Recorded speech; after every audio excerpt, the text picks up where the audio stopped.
آیت الکرسی ایک لمبی آیت، جیسے آیت البر ایک لمبی آیت تھی، اور اس کو حضور نے فرمایا ہے سیدۃ آیات القرآن، پورے قرآن مجید کی آیات کی سردار ہے یہ آیت۔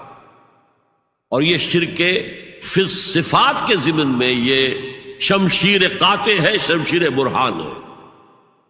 اللہ لا الہ الا ہو الحی القیوم، یہ وہی ہے قل هو اللہ احد اللہ الصمد الحی، اللہ زندہ ہے لیکن اس کی زندگی کو اپنی زندگی پر قیاس نہ کرنا۔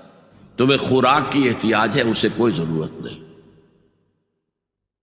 ما اريد منهم من رزق وما اريد ان يطعمون، مجھے کوئی احتیاج نہیں کہ مجھے کوئی رزق پہنچائیں، رزق دیں، مجھے کھلائیں، مجھے کوئی ضرورت نہیں۔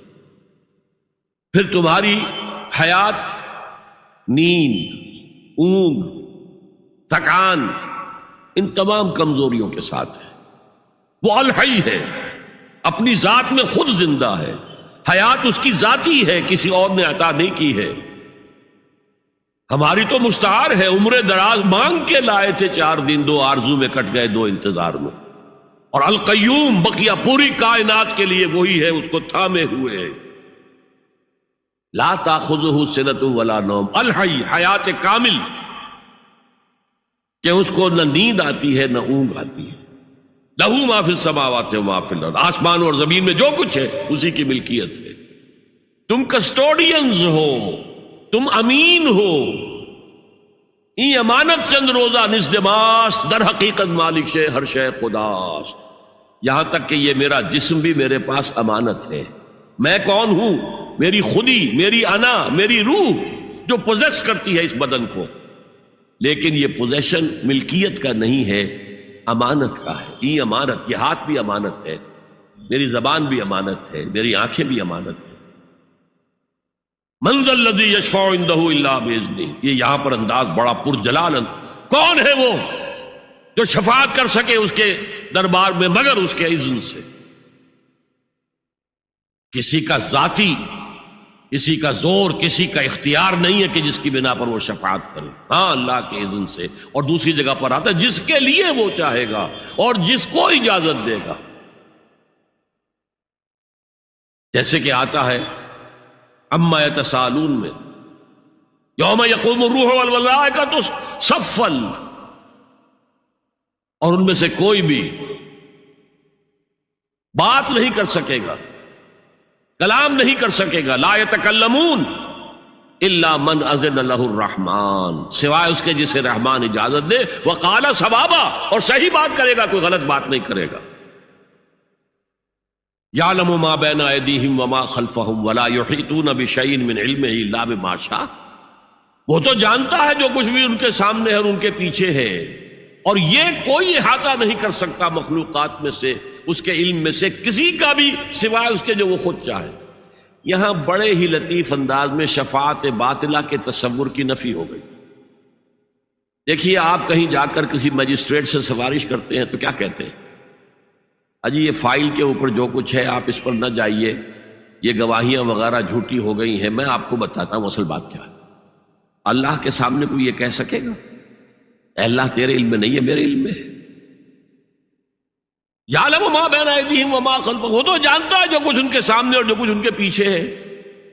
ولا یحیطون بشیء من علمہ الا بما شاء، اور ان میں سے کوئی بھی، جیسے کہ میں ابھی بتا چکا ہوں، بریلوی مکتب فکر بھی کہہ رہا ہے کہ اللہ کا دیا ہوا علم ہے، محمد رسول اللہ کا جتنا ہے، لا محدود نہیں ہے، محدود ہے، قدیم نہیں ہے، حادث ہے۔ تو جتنا اللہ چاہتا ہے، جس کے لیے جتنا چاہتا ہے، لیکن اس کے علم میں سے احاطہ نہیں کر سکتا کوئی مگر جو وہ چاہے۔ وسع کرسیہ السماوات والارض، اس کا اقتدار چھایا ہوا ہے، مستولی ہے، آسمانوں پر بھی اور زمین پر بھی۔ ولا یؤودہ حفظہما، اور اسے عاجز نہیں کر سکتی ان دونوں کی حفاظت۔ قیوم وہی ہے، صمد وہی ہے، لیکن اس سے کوئی تکان تاری نہیں ہوتی، عاجز نہیں ہوتی۔ یہ اصل میں نفی ہے جو تورات حافظے سے مرتب کی گئی تھی۔ 587 میں نبوکڈنضر کا جو حملہ ہوا تھا، اس میں اصل تورات گم ہو گئی، اس وقت سے آج تک وہ اصل تورات ان کے پاس نہیں۔ پیریڈ آف کیپٹیوٹی سے واپس آئے ہیں بیت المقدس میں سائرس کے لطف و کرم کی وجہ سے، ذوالقرنین کے لطف و کرم کی وجہ سے، پھر یادداشتوں سے لوگوں نے وہ تورات مرتب کی ہے، تو اس میں انسانی فکر شامل ہو گیا۔